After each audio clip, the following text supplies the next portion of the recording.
thanks a million for having me. I'm from Donegal, as you might tell by my accent, and delighted to be here to talk to you today. Tough act to follow. The first two speakers, they were brilliant. I really enjoyed them. Yeah, a small bit of overlap there probably will be, but it's all interesting stuff.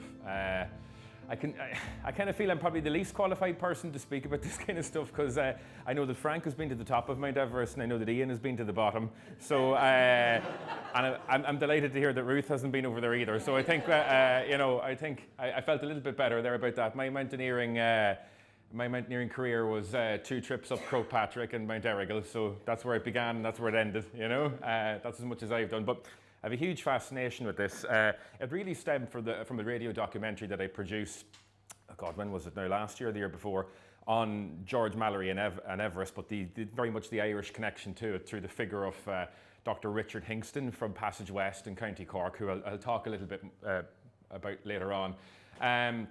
It's an amazing picture. I love this picture. It's the north face of Mount Everest, and I've entitled the talk 29,000 feet above the sea. Now, I'm sure you all know, anyone that has an interest in Mount Everest knows that that's an incorrect measurement of how high it actually is. You know, it's slightly bigger. But I use that quotation because there was a fantastic radio documentary, not a radio documentary, sorry, a television documentary, I think went out on the BBC in the 1980s when, yeah, early 1980s, I think, when Captain Noel, who Ian mentioned, he's interviewed in it. There's 2 of the survivors who I'll talk about in this talk of the ill-fated 1924 expedition to Mount Everest, Captain Noel and Noel O'Dell, you know, Professor O'Dell of Cambridge University. And in it, there's a quotation which I thought was just really powerful, where Captain Noel, you know, really elderly in his late 80s, I think, you know, in the documentary, and he says, you know, Mallory and Irvine, they were 29,000 feet above the sea. They had to make it home by night. They never did, you know. So I thought that was kind of powerful, the way that he remembered it. So that's the north face of Mount Everest, and pretty impressive. And this isn't Mallory at all. This is Conor O'Brien, you know. So Conor O'Brien was involved in the Howth gun running, and he was actually a mate of Mallory's, and they went climbing together in Ireland. So Mallory actually developed a bit of a fascination for Ireland post the First World War.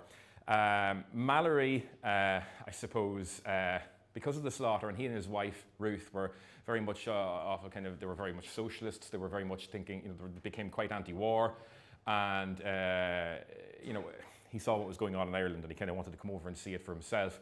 But he had come on holidays. He had climbed with Conor O'Brien. They climbed the McGillicuddy Reeks. They climbed Mount Brandon, and his wife Ruth actually spent time in Marble Hill.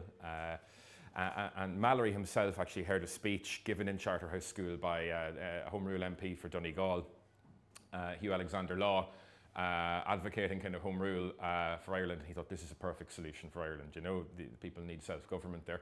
So he was very interested in Ireland, and came here on several occasions. Now, while he got involved in the Howth gun running, Mallory thought there's a more diplomatic route. He got a job post-war in the League of Nations, you know, and he decides to come to Ireland.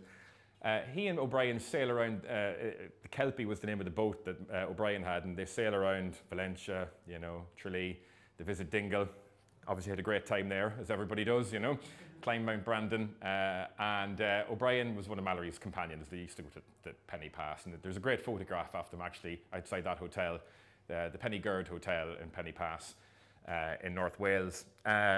And they did a bit of climbing there. And O'Brien, he obviously had experience of being up Croagh Patrick. It sounds like it here. He climbed barefooted with a pipe in his mouth, so he must have been up there at some point. Now, there's a whole kind of intelligentsia here, you know, and like they're all kind of friendly with each other. And one of their friends is actually Desmond Fitzgerald, who's former Taoiseach Gareth Fitzgerald's father, obviously involved in the revolutionary period.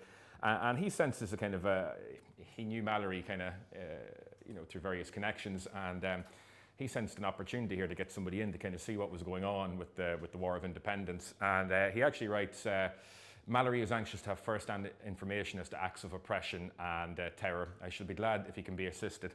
So Mallory goes kind of at the height of the War of Independence on behalf of the League of Nations to observe what's going on and to see it for himself.